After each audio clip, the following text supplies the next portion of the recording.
Pero cuando llegó la 160ª noche, ella dijo: se despidió de Abalhasán y se fue por su camino. He aquí que a los 3 días se dispuso a visitarle, pero encontró la casa completamente vacía. Entonces preguntó a los vecinos y le contestaron: se ha ido a Basra, pero nos ha dicho que su ausencia será corta, pues apenas cobre el dinero que le deben unos parroquianos volverá a Bagdad. Comprendió entonces que Abalhasán había acabado por ceder a sus terrores, y había creído más prudente desaparecer por si la aventura amorosa llegaba a oídos del califa. Y he aquí que al principio no supo Amin qué era lo más conveniente, hasta que al fin se dirigió hacia la casa de Ben Becar. Allí rogó a uno de los esclavos que le llevase a presencia de su señor, y el esclavo le hizo entrar en el salón en donde estaba Ben Becar, tendido en unos almohadones y muy pálido. Le deseó la paz, y Ben Becar le devolvió el saludo. Entonces le dijo: oh mi señor, aunque mis ojos no hayan tenido el gusto de conocerte hasta ahora, vengo en primer lugar a pedirte perdón por no haber venido antes a saber de tu salud, y después he de enterarte de una cosa que te será desagradable, pero también traigo el remedio que te lo hará olvidar todo. Y Ben Becar, trémulo de emoción, le preguntó: por Alá, ¿qué cosas más desagradables pueden sorprenderme ahora? Y el joven joyero dijo: sabe, oh mi señor, que he sido el confidente de tu amigo Abalhasán, y que nunca me ocultaba cuanto le ocurría. Y he aquí que hace 3 días Abalhasán, quien generalmente venía a verme todas las noches, ha desaparecido. Y como sé que eres amigo suyo, vengo a preguntarte si sabes dónde está y por qué se ha marchado sin decir nada a sus amigos. Al oír estas palabras, el pobre Ben Becar llegó al límite más extremo de la palidez, de tal modo que por poco pierde el conocimiento. Al fin pudo decir: pues también para mí es nueva la noticia. Ignoraba que se hubiera marchado Ben Tajer. Pero si enviase a uno de mis esclavos a preguntar por él, ¿acaso supiéramos la verdad? Entonces ordenó a un esclavo: ve a casa de Abalhasán Ben Tajer y pregunta si está de viaje, y en este caso que te digan a dónde se marchó. El esclavo salió en busca de noticias y volvió al cabo de un rato y dijo a su amo: los vecinos me han contado que Abalhasán se ha marchado a Basra. En aquella calle he encontrado a una joven que también preguntaba por Abalhasán y que me ha dicho: ¿eres de la servidumbre del príncipe Ben Becar? Y al contestarle afirmativamente me ha dicho que tenía que comunicarte una cosa y me ha acompañado hasta aquí. Entonces Ben Becar exclamó: que entre enseguida. Y a los pocos momentos entró la joven y Ben Becar conoció a la confidente de Shamsenahar. La esclava se acercó, y después de las acostumbradas alemas le dijo al oído algunas palabras que le iluminaron y le ensombrecieron el semblante sucesivamente. Entonces el joven joyero creyó oportuno pronunciar algunas palabras y dijo: oh mi señor, y tú, joven esclava, sabed que Abalhasán antes de partir me ha revelado cuanto sabía y me ha expresado todo su terror al pensar que el asunto pudiese llegar a descubrirlo el califa. Pero yo, que no tengo mujer, ni hijos, ni familia, estoy dispuesto con toda el alma a reemplazarle junto a vosotros, pues me han conmovido profundamente los pormenores que me ha referido acerca de vuestros amores desgraciados. Si aceptáis mis servicios, os juro por nuestro Santo Padre, sean con él la plegaria y la paz, que os seré tan fiel como mi amigo Ben Tajer, pero más firme y constante. Y aunque no aceptarais mi ofrecimiento, no temáis que no sepa callar el secreto que se me ha confiado. En este momento de su narración, Sherazada vio aparecer la mañana y se calló discretamente.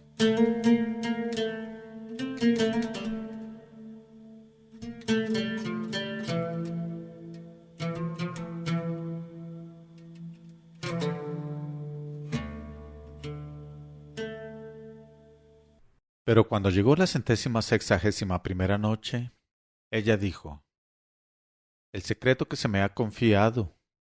Al contrario, si mis palabras han podido convenceros, no hay sacrificio al cual no esté dispuesto para seros grato, pues emplearé todos los medios que pueda para proporcionaros la satisfacción que deseáis.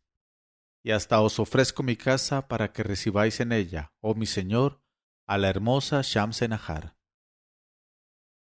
Cuando el joven joyero hubo dicho estas palabras, el príncipe Alí sintió tal alegría que notó que las fuerzas le reanimaban el alma, e incorporándose besó al joyero y le dijo: Alá te ha enviado, oh Amín, por eso me confío a ti enteramente y sólo espero mi salvación de tus manos.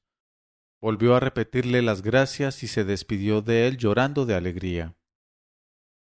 Entonces el joyero se retiró con la joven, la condujo a su casa y le dijo que en lo sucesivo allí tendrían sus entrevistas los dos, lo mismo que la que proyectaba entre el príncipe Alí y Shamsenahar. Y la joven, después de haber aprendido el camino de la casa, no quiso diferir por más tiempo el enterar a su ama de lo ocurrido. Prometió, pues, al joyero volver al día siguiente con la contestación de Shamsenahar. Y efectivamente al otro día llegó a casa de Amín y le dijo: Oh Amín, mi señora ha llegado al límite de la alegría al saber lo bien dispuesto que estás en nuestro favor, y me encarga que venga en tu busca para llevarte a sus aposentos de palacio, donde quiere darte personalmente las gracias por tu espontánea generosidad y por tu interés hacia unas personas cuyos designios nada te obliga a proteger. El joyero, al oír estas palabras, en vez de demostrar prisa por satisfacer el deseo de la favorita, se sintió sobrecogido de un gran temblor, se puso muy pálido y acabó por decir a la joven: Oh hermana mía, ya veo que ni Shamsenahar ni tú habéis pensado bien el paso que me pedís. Olvidáis que soy un hombre del vulgo y que carezco de la amistad que poseía Abalhasán con los eunucos de palacio. Yo no conozco para nada las costumbres de esas gentes. ¿Cómo he de atreverme a marchar a palacio cuando me asombra el oír los relatos de las visitas de Abalhasán? Me falta valor para desafiar ese peligro. Pero puedes decirle a tu ama que mi casa es el sitio más a propósito para las entrevistas y que si se digna venir podremos conversar a gusto sin riesgo alguno. Pero como la joven instase para que la siguiera y hasta le había decidido a levantarse, le sobrecogió de pronto tal temblor que se le doblaban las piernas. Y entonces la esclava tuvo que ayudarle para que se sentase de nuevo, y le dio a beber un vaso de agua fresca a fin de que se tranquilizase. Y cuando vio que era imprudente insistir, la esclava dijo: Tienes razón. Mucho mejor es, en interés de todos, decidir a Shamsenahar a que venga aquí. Voy a intentarlo, y seguramente la traeré. Aguárdanos sin moverte para nada. Y como lo había previsto, en cuanto la confidente manifestó a la favorita la imposibilidad en que se encontraba el joyero de ir a palacio, Shamsenahar se levantó y envolviéndose en su gran velo de seda siguió a su esclava, olvidando la debilidad que hasta entonces la había paralizado en los almohadones. La confidente fue la primera que entró en la casa para enterarse de si su señora se expondría a que la viesen los esclavos o gente extraña, y preguntó a Amín: ¿Habrás echado fuera a los criados? Y él contestó: Vivo solo aquí, con una negra vieja que me arregla la casa. Ella dijo: De todos modos, hay que evitar que entre aquí ahora. Y ella misma fue cerrando todas las puertas y corrió después a buscar a la favorita. Shamsenahar entró y a su paso las salas y corredores se llenaban milagrosamente con el perfume de sus vestidos, y sin decir palabra ni mirar en derredor, fue a sentarse en el diván y se apoyó en los cojines que el joven joyero se apresuraba a colocar detrás de ella.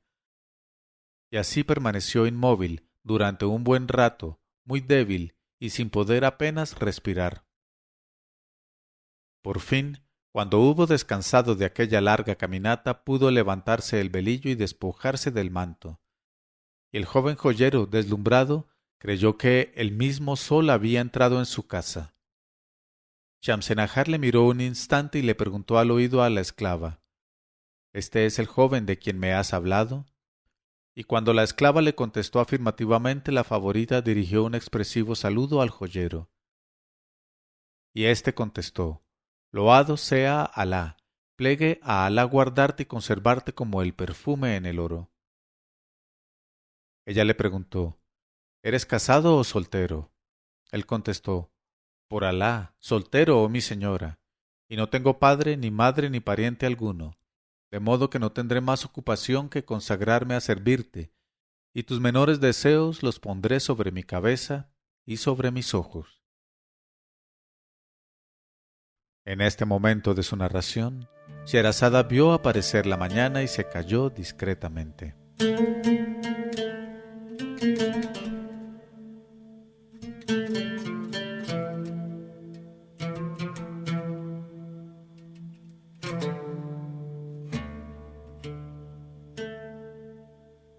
Pero cuando llegó la 162ª noche, ella dijo, Y tus menores deseos los pondré sobre mi cabeza y sobre mis ojos.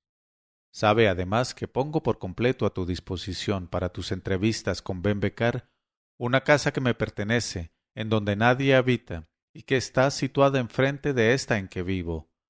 Voy a amueblarla enseguida para que os reciba dignamente y no os falte nada. Entonces Shamsenahar le dio expresivas gracias y le dijo, Por Alá, mi destino es muy dichoso por haber tenido la suerte de encontrar a un amigo tan adicto como tú.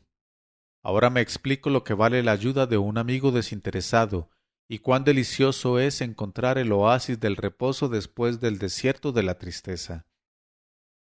Cree que sabré demostrarte un día que conozco el precio de la amistad. Mira a mi confidente, oh Amin. Es joven, dulce y expresiva, pues te aseguro que a pesar de cuanto he de sentir separarme de ella, te la regalaré para que te haga pasar noches de luz y días de frescura. Y Amin miró a la joven, y le pareció que era muy agradable, en efecto, y que además de ojos perfectamente hermosos, tenía unas nalgas absolutamente maravillosas. Shamsenahar prosiguió, Tengo en ella una seguridad ilimitada. No temas confiarle cuanto te diga el príncipe Alí, y quiérela, porque tiene cualidades que refrescan el corazón. Y Shamsenahar, dichas estas cosas al joyero, se retiró seguida de su confidente que se despidió de su nuevo amigo con una sonrisa. Cuando se hubieron alejado el joyero Amin corrió a su tienda y sacó todos los jarrones, todas las copas cinceladas y todas las tazas de plata, y las llevó a la casa donde habían de verse los amantes. Después visitó a sus conocidos, y a unos les pidió prestadas alfombras, a otros almohadones de seda, y a otros vajillas y bandejas. Y de esta suerte acabó por amueblar magníficamente la casa. Después de ordenarlo todo y cuando se hubo sentado un momento para contemplarlo, vio entrar a su amiga la joven confidente de Shamsenahar. Esta se le acercó meneando gentilmente las caderas y le dijo después de las alemas, Oh Amin, mi ama te envía su saludo de paz y te repite las gracias y te dice que ya está consolada del todo. Me encarga además que avises a su amante de que el califa ha marchado del palacio y que ella podrá venir aquí esta noche. Avisa pues al príncipe Alí, y estoy segura de que esta noticia acabará de restablecerle y le devolverá las fuerzas y la salud. Dichas estas palabras, la joven se sacó del seno una bolsa llena de dinares y se la alargó a Amin, diciéndole, Mi ama te ruega que gastes todo lo que sea, sin escatimar nada. Pero Amin rechazó la bolsa, diciendo, ¿Valgo tan poco a los ojos de tu dueña, oh joven esclava, que quiera recompensarme con ese oro? Dile que Amin está pagado de sobra con el oro de sus palabras y la mirada de sus ojos. Entonces la joven se guardó la bolsa muy satisfecha por el desinterés demostrado por Amin y corrió a contárselo a Shamsenahar y a avisarle que todo estaba preparado. Después le ayudó a bañarse, peinarse, perfumarse y vestirse con sus mejores ropas.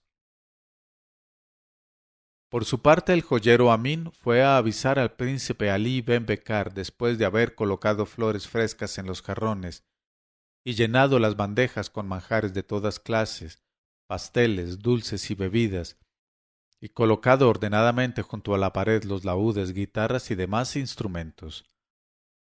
Entró en casa del príncipe Alí, a quien encontró más animado con la esperanza que había infundido en su corazón, y la alegría del joven fue muy grande al saber que dentro de poco iba a ver a la amada, causante de sus lágrimas y de su dicha, y desaparecieron todas sus penas y pesares, y su rostro se iluminó enseguida adquiriendo mayor gentileza y más simpática dulzura. Y por su parte Amín le ayudó a vestirse el traje más magnífico, y después, sintiéndose tan fuerte como si nunca hubiera estado a las puertas de la tumba, emprendió con el joyero el camino de la casa. Cuando entraron en ella, Amín se apresuró a invitar al príncipe a sentarse y le colocó detrás de la espalda unos almohadones muy blandos, y a su lado, a su derecha e izquierda, unas hermosas vasijas de cristal llenas de flores, y le puso entre los dedos una rosa, y ambos, departiendo tranquilamente, aguardaron la llegada de la favorita. Apenas habían transcurrido unos instantes, llamaron a la puerta y Amín corrió a abrir y volvió en el acto seguido de dos mujeres, una de las cuales iba completamente envuelta en un tupido izar de seda negra. En este momento de su narración, Sherazada vio aparecer la mañana y se calló discretamente.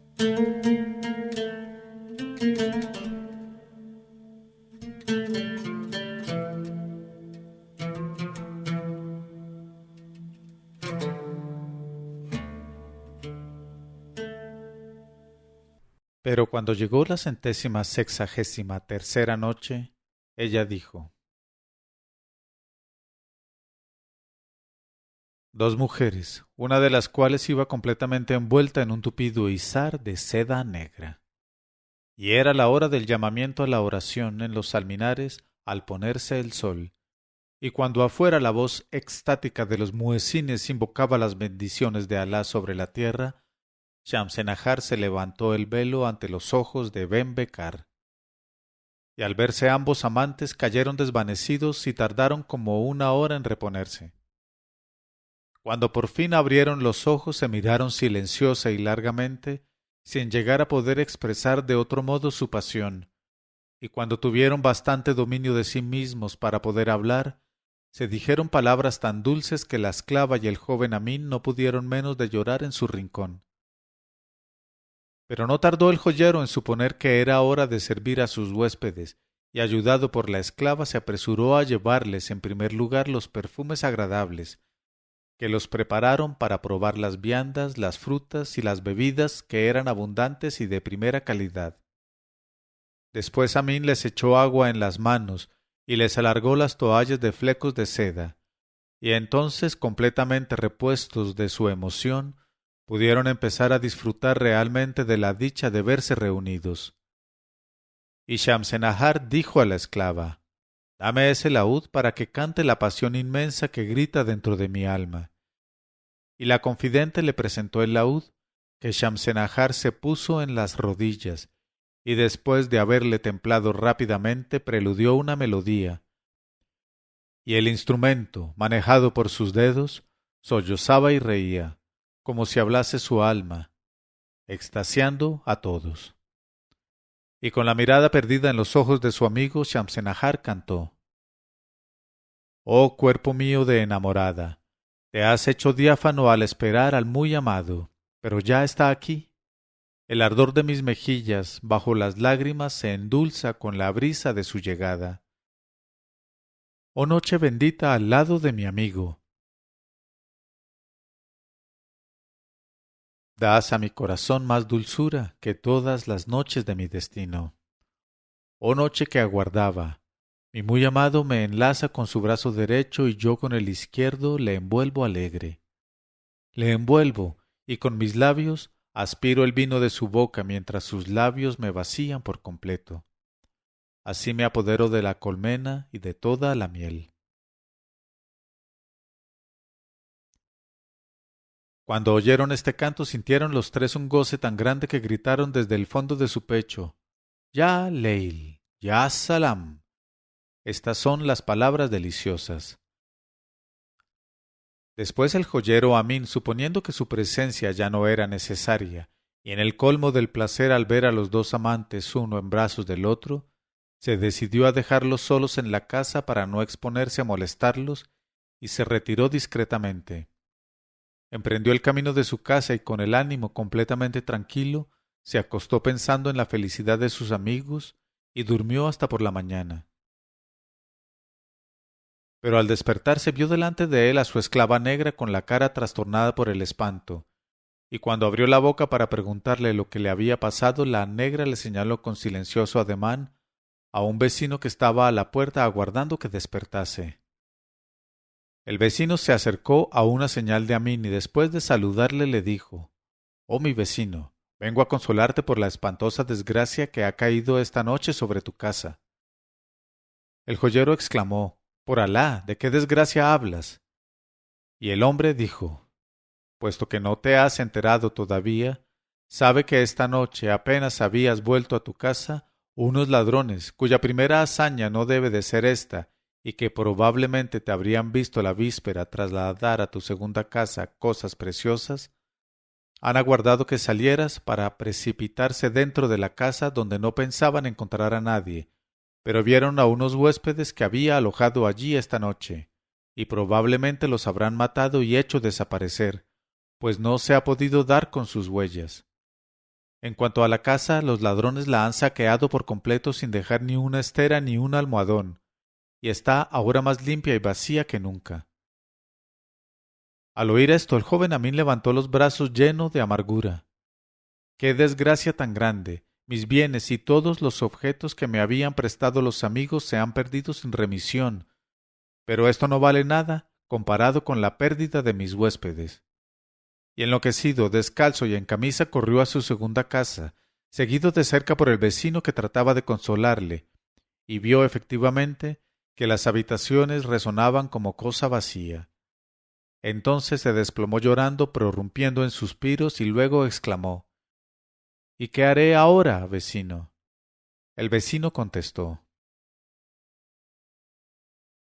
En este momento de su narración, Sherazada vio aparecer la mañana y se calló discreta como siempre.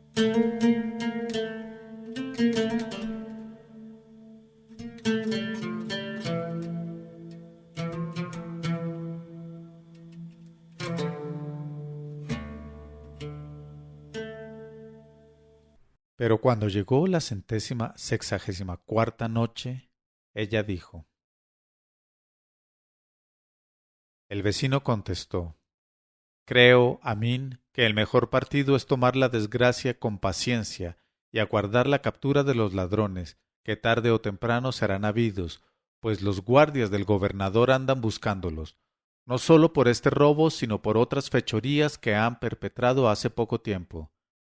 Y el pobre joyero exclamó: «Oh Abalhasán ben Tajer, prudente varón, qué buena idea tuviste al retirarte tranquilamente a Basra. Pero lo que está escrito ha de ocurrir». Y Amín volvió a emprender tristemente el camino de su casa en medio del gentío que había averiguado toda la historia y se compadecía de él al verle pasar.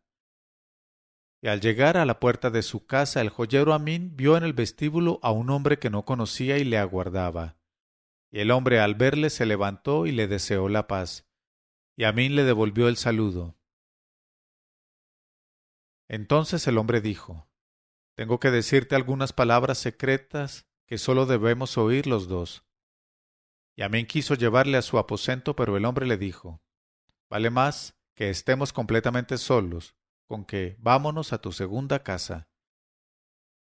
Y Amín, pasmado, le preguntó: «Pero, ¿cómo es que no te conozco y tú me conoces a mí, y sabes que tengo dos casas?». El desconocido se sonrió y dijo: «Ya te lo explicaré todo, y si Alá quiere contribuiré a consolarte». Entonces Amín salió con el desconocido y llegó a la segunda casa, pero allí su acompañante hizo observar a Amín que los ladrones habían echado la puerta abajo y por consiguiente no se podía estar allí libre de indiscretos.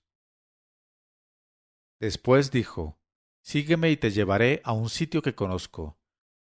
Entonces el hombre echó a andar y Amín fue detrás de él, siguiéndole de una calle a otra calle, de un zoco a otro zoco, de una puerta a otra puerta hasta el anochecer.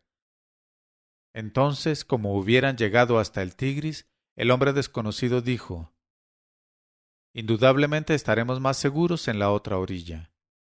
Y enseguida se les acercó un barquero, salido no se sabe de dónde, y antes de que Amín pudiera enterarse, estaba ya con el otro en la barca, y en unos vigorosos golpes de remo se vieron en la orilla opuesta.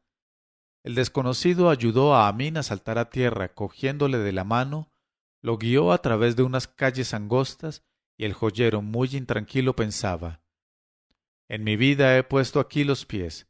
¿Qué aventura será esta aventura? Llegaron ante una puerta toda de hierro y el desconocido, sacando del cinturón una enorme llave enmohecida, la metió en la cerradura que rechinó terriblemente y la puerta se abrió. El desconocido entró con el joyero y después cerró la puerta, y se hundieron por un corredor que había que recorrer andando a gatas, y al final del corredor encontraron una sala que estaba alumbrada por una sola lámpara colgada en el centro. Y alrededor de aquella lámpara vio Amín sentados e inmóviles a 10 hombres vestidos de igual manera y de caras tan parecidas e idénticas que creíase ver un solo rostro, repetido 10 veces en espejos.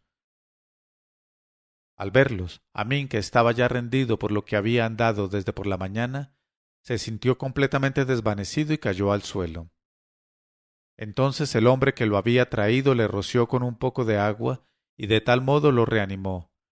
Después, como ya estaba puesta la mesa, los 10 hombres iguales se dispusieron a comer, no sin haber invitado a Amín a compartir su cena, todos con la misma voz. Y Amín, viendo que los 10 comían de los mismos platos, dijo para sí, si esto estuviera envenenado no lo comerían. Y a pesar de su terror se acercó y comió hasta saciarse, como hambriento que estaba desde por la mañana. Terminada la comida, la misma voz una y décuple le preguntó, ¿nos conoces? Él contestó, no, por Alá.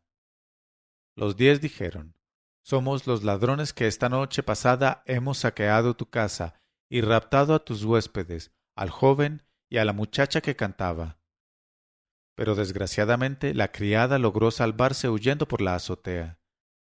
Entonces Amín exclamó, por Alá sobre todos vosotros, señores míos, por favor, indicadme el lugar en que se encuentran mis 2 huéspedes. Y confortad mi alma atormentada, hombres generosos, que habéis saciado mi hambre. Y Alá os deje gozar en paz de cuanto me habéis quitado. Dejadme ver a mis amigos. Entonces los ladrones alargaron el brazo todos al mismo tiempo hacia una puerta cerrada y dijeron, no temas ya por su suerte. Más seguros están con nosotros que en casa del gobernador, y tú, por supuesto, lo mismo. Sabe efectivamente que no te hemos traído aquí más para que nos digas la verdad acerca de estos 2 jóvenes, cuyo hermoso aspecto y noble actitud nos han pasmado tanto que no nos hemos atrevido a interrogarlos, apenas hemos adivinado con quién teníamos que habérnoslas.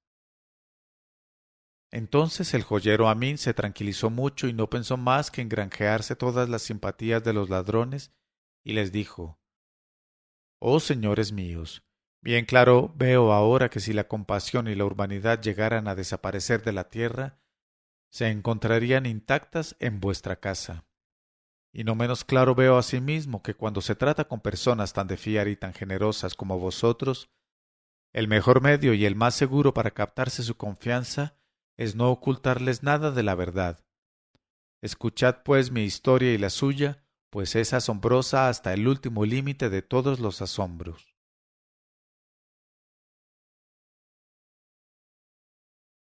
Y el joyero Amín contó a los ladrones toda la historia de Shamsenahar y Ali Ben Becar y sus relaciones con ellos, sin olvidar un detalle desde el principio hasta el fin, pero no es necesario repetirla. Cuando los ladrones hubieron oído la extraña historia quedaron en efecto extremadamente asombrados y exclamaron Verdaderamente es un gran honor para nuestra casa albergar en este momento a la bella Shamsenahar y al príncipe Ali Ben Becar. Pero, oh joyero, ¿de veras no te burlas de nosotros? ¿Son realmente ellos? Y Amin exclamó: Por Alá, oh señores míos, ellos son absolutamente con sus propios ojos. Entonces los ladrones se levantaron como un solo hombre y abrieron la puerta con sabida e hicieron salir al príncipe Alí y Shamsenahar, disculpándose 1000 veces y diciéndoles: Os suplicamos que nos perdonéis lo inconveniente de nuestra conducta, pues en realidad no podíamos suponer que íbamos a capturar personas de vuestra categoría en casa del joyero. Después se volvieron hacia Amin y le dijeron: Y a ti te devolveremos enseguida los objetos preciosos que te hemos arrebatado, y sentimos mucho no poder devolverte también los muebles porque los hemos dispersado, haciendo que los vendan en varios sitios y en pública subasta.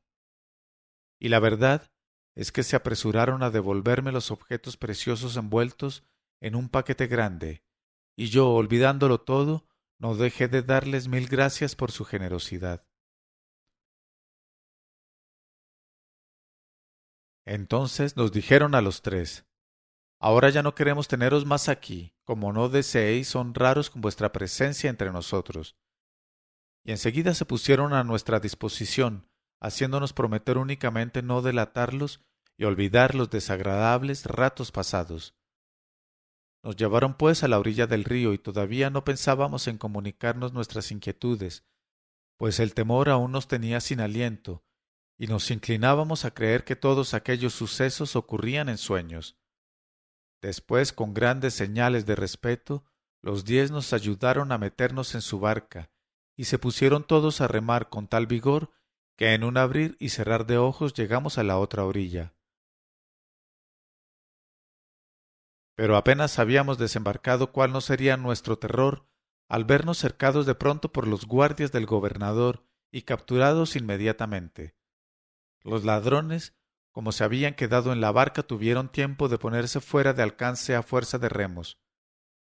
Entonces el jefe de los guardias se nos acercó y nos preguntó con voz amenazadora: ¿Quiénes sois y de dónde venís? Sobrecogidos de miedo nos quedamos mudos, lo cual acrecentó aún más la desconfianza del jefe de los guardias, que nos dijo: ¿Me vais a contestar categóricamente, o en el acto os mando atar de pies y manos, y se os llevarán mis hombres? Decidme, pues, en dónde vivís, en qué calle y en qué barrio. Entonces, queriendo salvar a toda costa la situación, comprendí que debía hablar y respondí: Oh señor, somos músicos y esta mujer es cantora de oficio.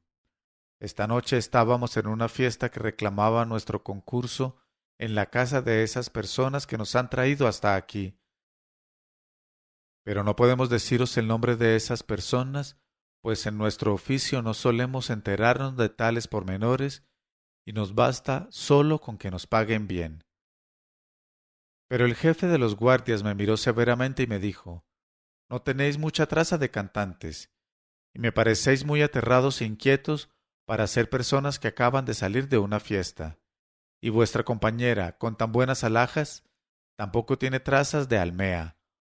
Hola, guardias, coged a esta gente y llevadla enseguida a la cárcel. Al oír estas palabras, Shamsenahar se decidió a intervenir personalmente, y acercándose al jefe de los guardias le llamó aparte y le dijo al oído algunas palabras que le hicieron tal efecto que retrocedió unos pasos y se inclinó hasta el suelo, balbuciendo fórmulas respetuosísimas de homenaje. Y enseguida dio orden a su gente de que acercaran 2 embarcaciones, y ayudó a Shamsenahar a entrar en una, mientras me introducía en otra con el príncipe Ben Becar. Después mandó a los barqueros que nos llevaran a donde les mandáramos ir. Y enseguida cada barca siguió diferente dirección, Shamsenahar hacia su palacio y nosotros hacia nuestro barrio. En cuanto a nosotros, apenas habíamos llegado a casa del príncipe cuando le vi, sin fuerzas ya y extenuado por tan continuas emociones, desplomarse sin conocimiento en brazos de sus servidores y de las mujeres de la casa. En este momento de su narración, Sherazada vio aparecer la mañana y se calló discretamente.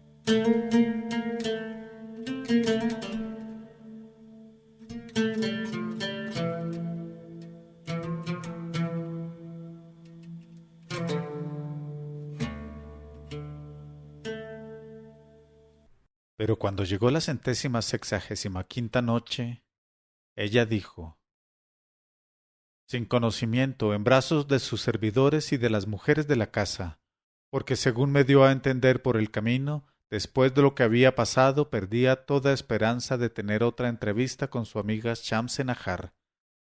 Entonces, mientras las mujeres y los servidores se ocupaban en hacer volver al príncipe de su desmayo, su familia se figuró que yo debía de ser el causante de todas aquellas desgracias que no entendían, y quiso obligarme a darle toda clase de pormenores.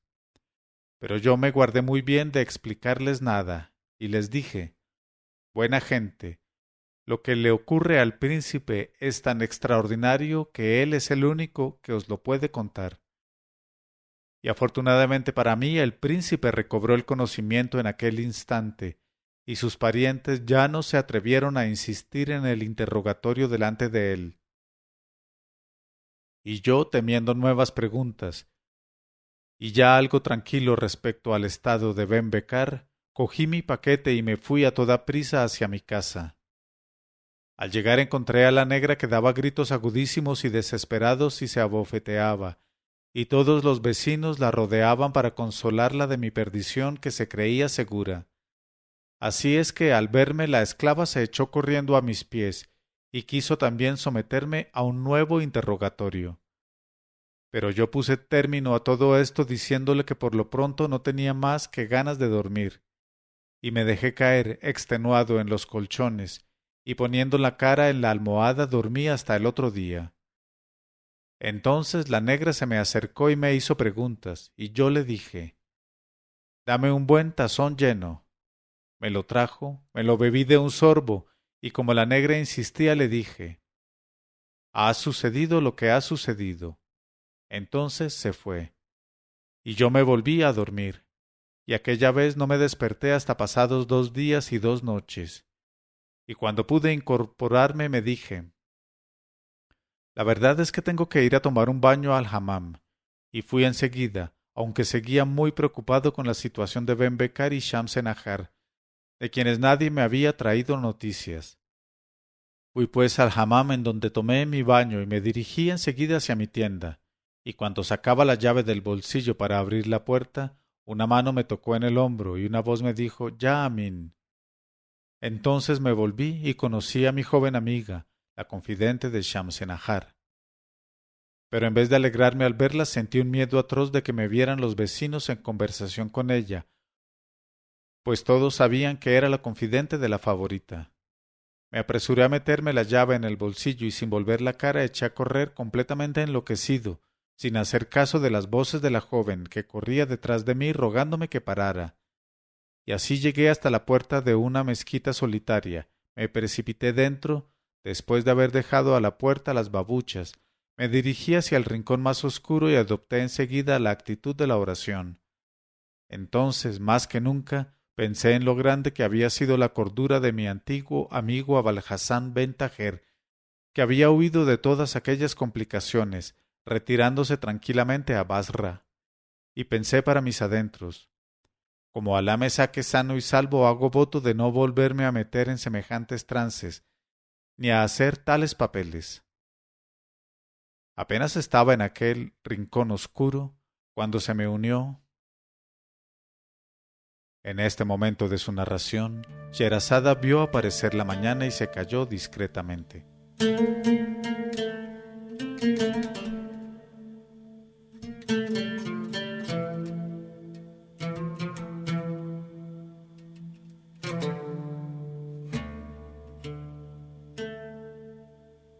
Pero cuando llegó la 166ª noche, apenas estaba en aquel rincón oscuro cuando se me unió la confidente, y ya entonces me decidí a hablar con ella, puesto que no teníamos testigos.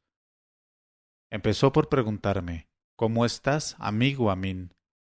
Le contesté, perfectamente de salud, pero prefiero la muerte a esta constante inquietud en que vivimos. Ella prosiguió, ¿qué dirías si conocieras el estado en que se halla mi pobre señora? Ah, ya, Rabí. Me desmayo solo con recordar el momento en que la vi regresar a palacio. Yo pude llegar antes, huyendo de azotea en azotea y tirándome al suelo desde la última casa. Si lo hubieras visto llegar, ¿quién habría podido creer que aquella cara tan pálida como la de un cadáver desenterrado era la de Shamsenahar la luminosa? Así es que al verla rompí en sollozos, echándome a sus pies y besándoselos. Ella me mandó entregar al barquero 1000 dinares de oro por su trabajo, y después le abandonaron las fuerzas y cayó desmayada en nuestros brazos. La llevamos a la cama y empecé a rociarle el rostro con agua de flores. Le sequé los ojos, le lavé los pies y manos, y la mudé de ropa. Entonces tuve la alegría de verla volver en sí, y le di enseguida un sorbete de rosa, le hice oler jazmines y le dije, «Oh mi señora, por Alá sobre ti, ¿a dónde iremos a parar si seguimos así?» Ella contestó, «Oh mi fiel confidente, ya no hay en la tierra nada que me invite a la vida, pero antes de morir quiero tener noticias de mi amado. Ve pues a buscar al joyero Amin y llévale estas bolsas llenas de oro, y ruégale que las acepte en compensación de los daños y perjuicios que le ha causado nuestra aventura».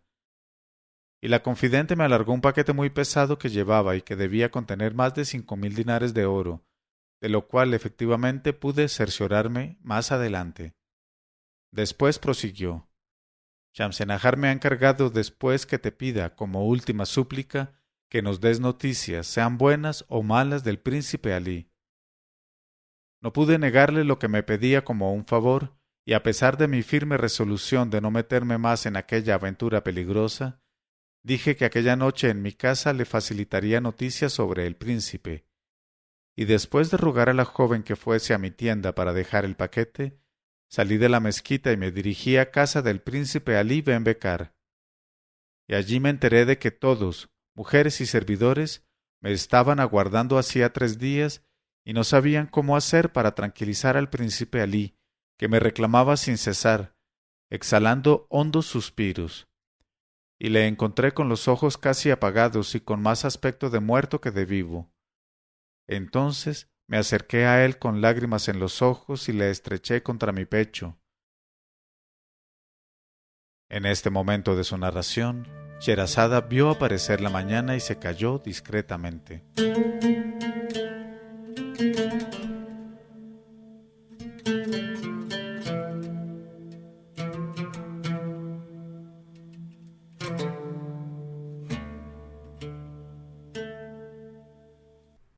Pero cuando llegó la 167ª noche, ella dijo, y le estreché contra mi pecho, y le dije muchas cosas para consolarlo un poco, pero no lo pude conseguir, y me dijo, «Oh Amin, como sé que mi alma va a escaparse, deseo antes de morir dejarte una muestra de gratitud». Y ordenó a sus esclavos, «Traed tal y cual cosa». Y enseguida los esclavos se apresuraron a traer toda clase de objetos preciosos, vasijas de oro y plata, alhajas de mucho valor. Y me dijo, «Te ruego que aceptes esto en sustitución de lo que te han robado». Y mandó a los esclavos que transportaran todo a mi casa. Enseguida dijo, «Sabe, amigo mío, que en este mundo todas las cosas tienen un fin. Desdichado de quien no alcanza su fin en el amor, pues no le queda más que la muerte. Y si no fuera por mi respeto a la ley del profeta, sea con él la paz, ya habría yo apresurado el momento de esa muerte, que comprendo que se aproxima. Si supieras los sufrimientos que se ocultan bajo de mis costillas, no creo que haya hombre que haya sufrido tantos dolores como los que llenan mi corazón». Entonces le dije que la confidente me aguardaba en casa para saber noticias suyas, enviada con tal objeto por Shamsenahar, y fui en busca de la joven para contarle la desesperación del príncipe y que presentía su fin, y dejaría la tierra sin más pesar que el de verse separado de su amada. A los pocos momentos de llegar a mi casa vi entrar a la confidente llena de emoción y de trastorno, y de sus ojos brotaban abundantes lágrimas. Y yo, cada vez más alarmado, le pregunté: «Por Alá, ¿qué pasa ahora? ¿Puede haber algo peor que lo que nos ha ocurrido?». Ella me contestó temblando: «Ya nos ha caído encima lo que tanto temíamos. Estamos perdidos sin remedio, desde el primero hasta el último. El califa se ha enterado de todo y he aquí lo ocurrido. A consecuencia de la indiscreción de una de sus esclavas, el jefe de los eunucos entró en sospechas y empezó a interrogar una por una a todas las doncellas de Shamsenahar, y a pesar de sus negativas dio con la pista y lo descubrió todo. Enteró inmediatamente al califa, que mandó llamar a la favorita, ordenando que la acompañaran, contra su costumbre, 20 eunucos de palacio, de modo que todas estamos en el límite del espanto, y yo he podido zafarme un momento para avisarte del peligro que nos amenaza. Ve pues a prevenir al príncipe que tome las precauciones necesarias». Y dicho esto, la joven regresó corriendo a palacio.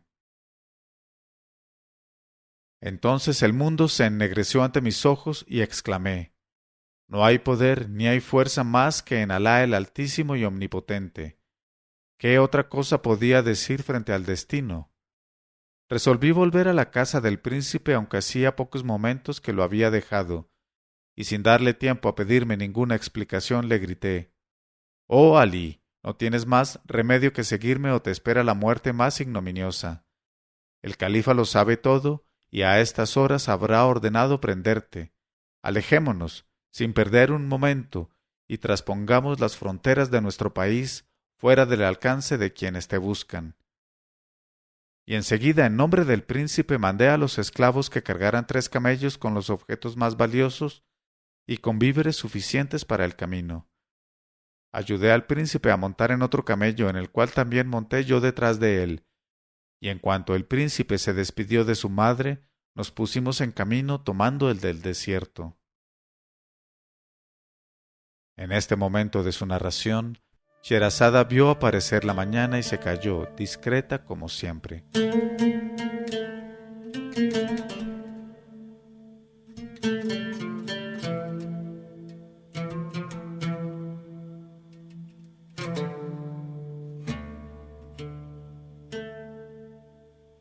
Pero cuando llegó la 168ª noche, ella dijo: «Nos pusimos en camino tomando el del desierto.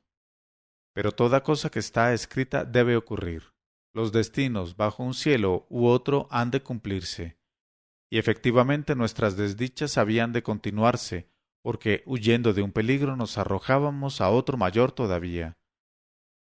He aquí que al anochecer, mientras íbamos por el desierto y encaminándonos hacia un oasis, cuyo alminar sobresalía entre las palmeras, vimos surgir de pronto a nuestra izquierda una cuadrilla de bandoleros que en un momento nos cercaron, y como sabíamos muy bien que el único medio para salvar la vida era no intentar resistencia alguna, nos dejamos desarmar y despojar. Los bandidos nos quitaron las bestias con toda la carga, y hasta nos arrebataron la ropa que llevábamos encima, sin dejarnos más que la camisa. Hecho lo cual, se alejaron sin ocuparse más de nuestra suerte. Mi pobre amigo el príncipe no era más que una cosa entre mis manos, pues lo habían aniquilado por completo tantas emociones repetidas. De todos modos le pude ayudar a arrastrarse poco a poco hasta la mezquita que había en el oasis, y entramos allí para pasar la noche. El príncipe se arrojó al suelo y me dijo: «Aquí voy a morir, ya que Shamsenahar no debe de estar viva a estas horas». En la mezquita estaba rezando un hombre que, al acabar sus devociones, nos miró un instante, se nos acercó y nos dijo con bondad: «Oh jóvenes, sin duda sois forasteros y venís a pasar la noche aquí». Le contesté: «Oh jeique, somos unos forasteros a quienes los bandidos del desierto acaban de despojar por completo, sin dejarnos más bienes que la camisa que llevamos encima». Al oír estas palabras, el anciano nos manifestó mucha compasión y nos dijo: «Oh jóvenes, aguardad unos momentos y seré con vosotros». Salió para volver enseguida, acompañándole un muchacho que llevaba un paquete. El jeique sacó de allí unos trajes y nos rogó que nos los pusiéramos, y después dijo: Venid a mi casa, donde estaréis mejor que en esta mezquita, pues debéis de tener hambre y sed. Y nos obligó a acompañarle a su casa, a la cual no llegó el príncipe más que para tenderle sin aliento en una alfombra. Y entonces a lo lejos, como si viniera con la brisa que soplaba por el oasis a través de las palmeras, se dejó oír la voz de alguna pobre que cantaba plañideramente estos versos tristes. Lloraba yo al ver aproximarse el fin de mi juventud, pero sequé pronto aquellas lágrimas, para no llorar más que la separación de un amigo. Si el momento de la muerte le parece amargo a mi alma, no es porque sea duro dejar una vida de amarguras, sino por irse lejos de los ojos del amigo. Ah, si yo hubiera sabido que el momento de la despedida estaba tan próximo, y que me vería privada para siempre de mi amigo, me habría llevado como provisión para el camino algo del contacto de sus ojos adorados. Apenas Ali Ben Becar había empezado a oír aquel canto, levantó la cabeza y se puso a escuchar como fuera de sí, y cuando la voz se extinguió le vimos volver a caer de pronto exhalando un hondo suspiro. Había expirado. En este momento de la narración, Sherazada vio aparecer la mañana y se calló discretamente.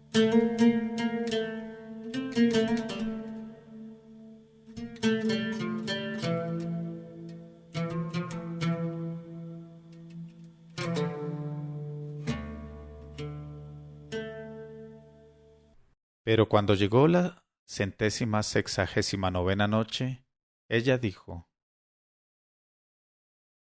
Le vimos volver a caer de pronto, exhalando un hondo suspiro. Había expirado. Al ver aquello, el anciano y yo rompimos a llorar y nos pasamos así toda la noche, y le conté entre lágrimas esta triste historia. Y al llegar la mañana le confié el cadáver hasta que la familia, avisada por mí, fuera a buscarlo.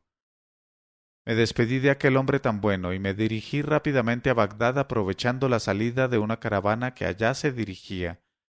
Y en cuanto llegué, corrí a casa del príncipe sin mudarme siquiera de ropa y me presenté a su madre. Cuando la madre de Ben Becar me vio llegar solo, sin su hijo, y observó mi tristeza, empezó a temblar, y yo le dije: Oh venerable madre de Alí, Alá es el que manda, y la criatura tiene que someterse. Cuando se dirige a un alma el escrito de llamada, el alma tiene que presentarse sin demora delante de su amo.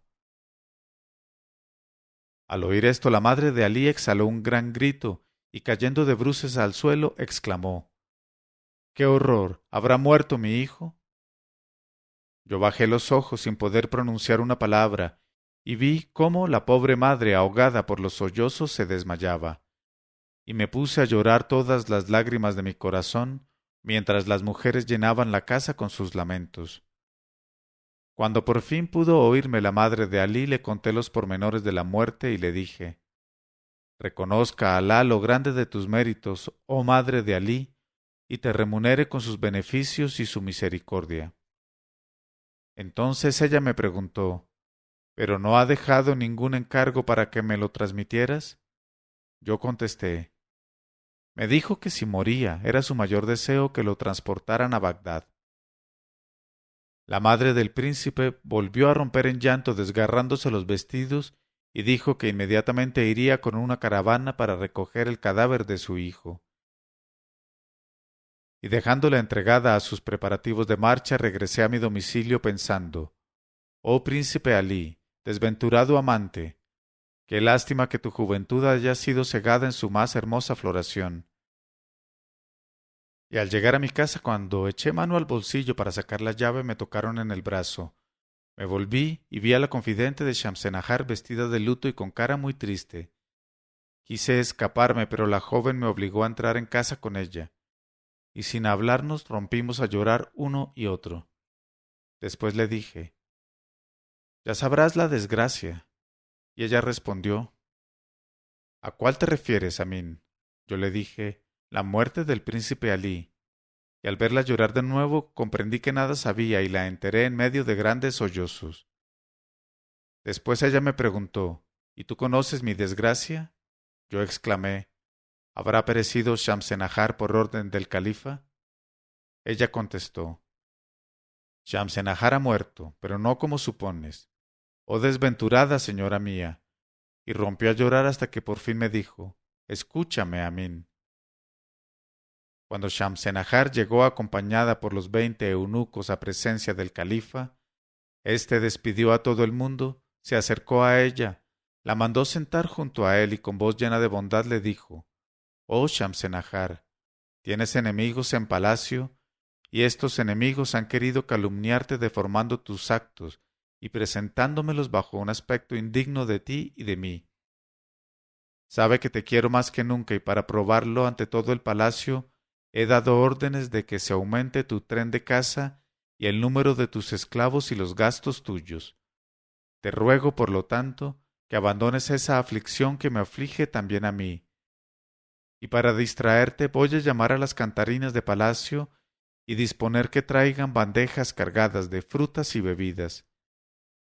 Inmediatamente entraron las tañedoras de instrumentos y las cantarinas.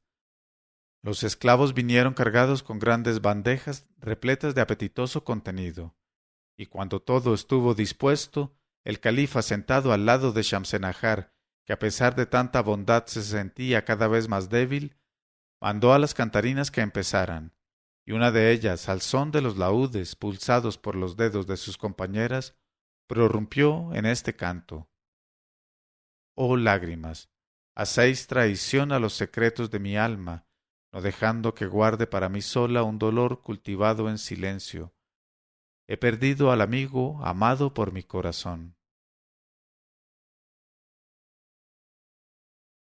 Al oír esto, Shamsenahar exhaló un gran suspiro y cayó de espaldas. El califa, afectadísimo, se inclinó hacia ella rápidamente creyéndola desmayada, pero la levantó muerta. Entonces tiró la copa que tenía en la mano, derribó las bandejas, y mientras dábamos gritos espantosos nos mandó salir a todas ordenando que rompiéramos las guitarras y los laúdes de la fiesta. Yo fui la única a quien permitió que permaneciera en el salón. El emir se colocó a Shamsenahar en las rodillas, y así estuvo llorando toda la noche, mandándome que no dejase entrar a nadie. A la mañana siguiente confió el cuerpo a las plañideras y lavadoras, y mandó que se le hicieran funerales de mujer legítima y todavía más grandiosos. Después se encerró en sus habitaciones, y desde entonces no se le ha vuelto a ver en el salón de justicia. Por mi parte, lloré con la joven la muerte de Shamsenahar, y ambos nos pusimos de acuerdo para que Ali Ben Becar fuera enterrado al lado de Shamsenahar, y aguardamos el regreso de la madre, y cuando regresó, tributamos al cadáver del príncipe unos fastuosos funerales, y logramos que se le sepultara al lado de la tumba de Shamsenahar. Y desde entonces yo y la joven confidente que llegó a ser mi esposa, visitamos las dos tumbas para llorar por los amantes de quienes habíamos sido tan amigos. Y tal es, oh rey afortunado, prosiguió Sherazada, la historia conmovedora de Shamsenahar, favorita del califa Harún al-Rashid. Leyó Mauricio Duque Arrubla. 1001noches.co 1001noches.co